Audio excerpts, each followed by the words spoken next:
If എന്നത് ഒരു didactic പോയമാണ്. Didactic means to teach a moral lesson. നമുക്കൊരു മോറൽ ലെസൺ തരുന്ന, നമ്മളെ എന്തെങ്കിലുമൊക്കെ പഠിപ്പിക്കുന്ന രീതിയിലുള്ള, പറഞ്ഞ് മനസ്സിലാക്കി തരുന്ന രീതിയിലുള്ള ഒരു പോയമാണ് If. It is written by Rudyard Kipling. The poem If is a didactic poem written by Rudyard Kipling. It gives sound advice to young people for a successful life. The poem is addressed to Kipling's son John. The theme of the poem is manhood and leadership. The word if is repeated to describe each action that should or should not be done to achieve manhood in his son's life. Kipling advises the young generation to follow the cardinal virtues of patience, mental equilibrium, courage, devotion, and detachment for achieving success and honor in worldly life. നമ്മുടെ ജീവിതത്തിൽ ജീവിത വിജയം കൈവരിക്കുന്നതിന് എന്തൊക്കെ കാര്യങ്ങളാണ് ആവശ്യം, എന്തൊക്കെ കാര്യങ്ങൾ നമ്മൾ ചെയ്യണം, എന്തൊക്കെ ചെയ്തുകൂടാ എന്നുള്ള കാര്യമാണ് ഇഫ് എന്ന കവിതയിലൂടെ അല്ലെങ്കിൽ ഇഫ് എന്ന കവിതയിലൂടെ റുഡിയാർഡ് കിപ്ലിംഗ് പറഞ്ഞു തരുന്നത്. അദ്ദേഹത്തിന്റെ മകൻ ജോൺ എന്ന ആ കുട്ടിയെ അഡ്രസ്സ് ചെയ്ത് പറയുന്ന രീതിയിലാണ് എഴുതിയിരിക്കുന്നത്. പക്ഷെ ജോൺ ആണ് എന്ന് ഇവിടെ ഒരിടത്തും പറയുന്നില്ല. The theme of the poem is manhood and leadership. ഈ പോയത്തിന്റെ തീം എന്ന് പറഞ്ഞാൽ മാൻഹുഡ് ആൻഡ് ലീഡർഷിപ്പ്. ഇത് രണ്ടും നിങ്ങൾ അച്ചീവ് ചെയ്യണമെങ്കിൽ നിങ്ങൾ എന്തൊക്കെ കാര്യങ്ങൾ ചെയ്യണം? What are the things you have to do to achieve manhood and leadership in your life? അതാണ് ഇതിൽ പറയുന്നത്. The central idea of the poem is that success comes from self-control and true sense of the values. ജീവിതത്തിൽ വിജയം വരുന്നത് രണ്ട് കാര്യങ്ങളിൽ നിന്നാണ്. ഒന്ന് self control and A true sense of the values. ശരിക്കും ഉള്ള വാല്യൂസിൻ്റെ അതിനൊന്ന് മനസ്സിലാക്കിയെടുക്കുന്നത്, എന്താണ് ജീവിതത്തിൽ വാല്യൂസായി നമ്മൾ കൊണ്ടു നടക്കേണ്ടത്, ഇത് റിയലൈസ് ചെയ്യുക. In the first stanza, he shows his readers the ideal way to act during times of acute crisis. Acute ക്രൈസിസിന്റെ കാലഘട്ടത്തിൽ, നമുക്ക് പ്രശ്നങ്ങൾ ഉണ്ടാകുന്ന കാലഘട്ടത്തിൽ നമ്മൾ എങ്ങനെ നമ്മുടെ മനസ്സിനെ കീപ്പ് ചെയ്ത് കൊണ്ടുപോകണം. A man must not lose heart because of doubts on opposition. The poet advises the readers to be strong for taking the responsibility of life bravely. He also advises not to indulge in blame games. മറ്റുള്ളവരെ വെറുതെ കുറ്റപ്പെടുത്തുന്ന കാര്യങ്ങളിലേക്ക് നമ്മൾ പോകരുത്. അവരെ മാനസികമായി വിഷമിപ്പിക്കുന്ന കാര്യത്തിലേക്ക് പോകരുത്. നമുക്ക് എന്തെങ്കിലും വിഷമം വന്നു കഴിഞ്ഞാൽ ഉടൻ നമ്മളെ എല്ലാം തകർന്നു എന്ന് ചിന്തയും അരുത്. A person must have enough confidence to believe in himself and his potentials when everyone else hates him. ഉണ്ടോ? A person must have enough confidence to believe in himself. നമ്മൾ നേരത്തെ പഠിച്ച ചാപ്റ്ററിലും പറഞ്ഞതാണ് ഐ വിൽ ഫ്ലൈയിൽ. You should believe in the potentialities that has in you. നിങ്ങളുടെ ഇതിലുള്ള potentialities, നിങ്ങളുടെ കപ്പാസിറ്റീസ്, നിങ്ങളുടെ കറേജ്, നിങ്ങളുടെ ഡിറ്റർമിനേഷൻ, നിങ്ങളുടെ ക്വാളിറ്റീസ്, അതിൽ നിങ്ങൾ വിശ്വസിക്കണം. When every one else hates him. ആരൊക്കെ നിങ്ങളെ എതിർത്താലും ശരി, വെറുത്താലും ശരി, നിങ്ങൾക്ക് നിങ്ങളിൽ വിശ്വാസം ഉണ്ടാവണം. This poem compares and contrast the right and wrong decisions that one person can make in their journey to adulthood. അഡൽട്ട്ഹുഡിലേക്ക് പോകുന്ന സമയത്ത് ഒരാൾ എടുക്കുന്ന ശരിയും തെറ്റും ആയിട്ടുള്ള കാര്യങ്ങൾ, അതിനെ ഒന്ന് വിലയിരുത്തുകയാണ് ഈ പോയത്തിലൂടെ കവി ചെയ്യുന്നത്. The second stanza reminds us the correct way to pursue one's goals in life. He asks his readers to dream because dreams are important.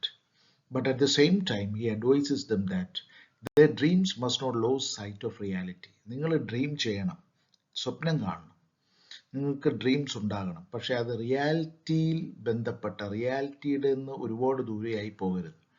He also tells not to be changed by victory or failure in life. ജീവിതത്തിൽ വിജയമുണ്ടാകും, പരാജയമുണ്ടാകും, അതൊന്നും നിങ്ങളെ ബാധിക്കരുത്. He also tells not to be changed by victory or failure in life.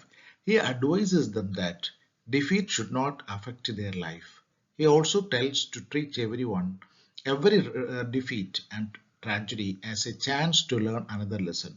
ഓരോ പരാജയം ഉണ്ടാകുമ്പോഴും അതിൽ നിന്ന് പാഠങ്ങൾ പഠിച്ച് മുന്നോട്ട് പോകണം. You should learn A lesson from each failure. In the end of the second stanza, he reminds the readers that the journey towards success is never an easy ride.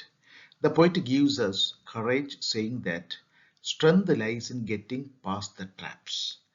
We should not lose heart when we see our words twisted by cunning people. ചിലപ്പോൾ നമ്മൾ പറയുന്ന കാര്യങ്ങൾ മറ്റുള്ളവർ ആ രീതിക്ക് എടുക്കത്തില്ല. അതിനെ twist ചെയ്ത് നമ്മൾ വിചാരിക്കാത്ത കാര്യങ്ങളായിരിക്കും അവർ ചിന്തിക്കുന്നത്. അതിലൊന്നും നിങ്ങൾ മനസ്സ് വിഷമിപ്പിക്കരുത്. Thus he prepares his readers to have strength, patience and courage in dealing with all these adversities.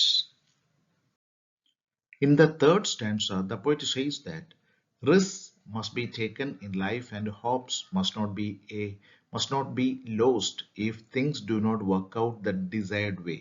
നമ്മൾ വിചാരിക്കുന്ന രീതിയിൽ കാര്യങ്ങൾ പോകുന്നില്ല. നമ്മൾ ചിലപ്പോൾ വളരെ സക്സസ് ആവും എന്ന് പറഞ്ഞുകൊണ്ട് ചെയ്ത ചില കാര്യങ്ങൾ ചിലപ്പോൾ ഫെയിലിയർ ആകാം എന്ന് പറഞ്ഞ് നമ്മൾ അവിടെ തളരരുത്. The poet says that a man must be able to risk all his achievements while aiming towards bigger goals. ഒരു വലിയൊരു വിജയത്തിന് വേണ്ടി, വലിയൊരു കാര്യത്തിന് വേണ്ടി ചെറിയ ചെറിയ കാര്യങ്ങൾ ചിലപ്പോൾ നിങ്ങൾ ത്യജിക്കേണ്ടി വരും.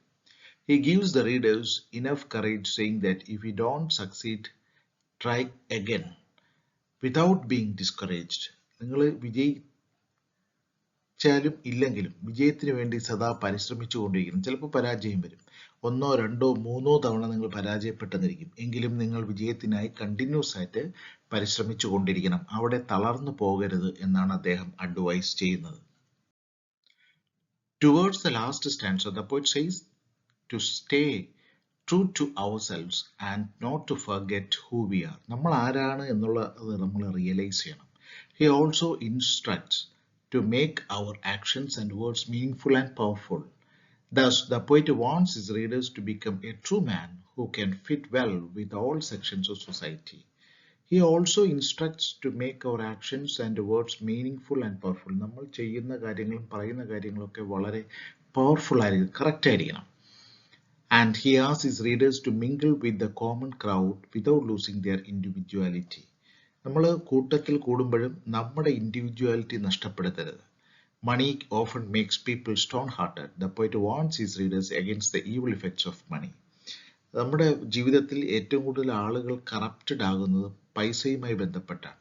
അതിൽ നമ്മൾ ചെന്നപ്പെടരുത്. അതായത് പൈസയുമായി ബന്ധപ്പെട്ട കാര്യങ്ങൾ ക്ലീൻ ആയിരിക്കണം, നീറ്റ് ആയിരിക്കണം. അതിൽ കറപ്ഷൻ ഒരിക്കലും നമ്മുടെ ജീവിതത്തിൽ വരാൻ പാടുള്ളതല്ല. The concluding lines say that if we don't waste time but spend each second fruitfully, then the earth is yours. നിങ്ങൾ ഓരോ നിമിഷവും ഫലവത്തായി യൂസ് ചെയ്താൽ, ഫ്രൂട്ട്ഫുൾ ആയിട്ട് യൂസ് ചെയ്താൽ, the earth is yours, ഈ ഭൂമി നിങ്ങൾക്കുള്ളതാണ്. He also adds that you will be successful in life. നിങ്ങൾ ജീവിതത്തിൽ വിജയിക്കുകയും ചെയ്യും. Thus the poem If is really an advice to the younger generation which are useful principles for a practical and successful life. അപ്പോൾ ജീവിതത്തിൽ വളരെ പ്രാക്ടിക്കലായിട്ടും successful ആയിട്ടും ഒക്കെ മാറാൻ വേണ്ട ടിപ്സ് ആണ് ഈ കവിതയിലൂടെ അദ്ദേഹം തരുന്നത്. The poem employs iambic pentameter. ഈ പോയത്തിൽ ഉപയോഗിച്ചിരുന്ന മീറ്റർ iambic pentameter എന്ന് പറയുന്ന ടെക്നിക്കാണ്. Each line has 5 feet with one stressed and one unstressed syllable.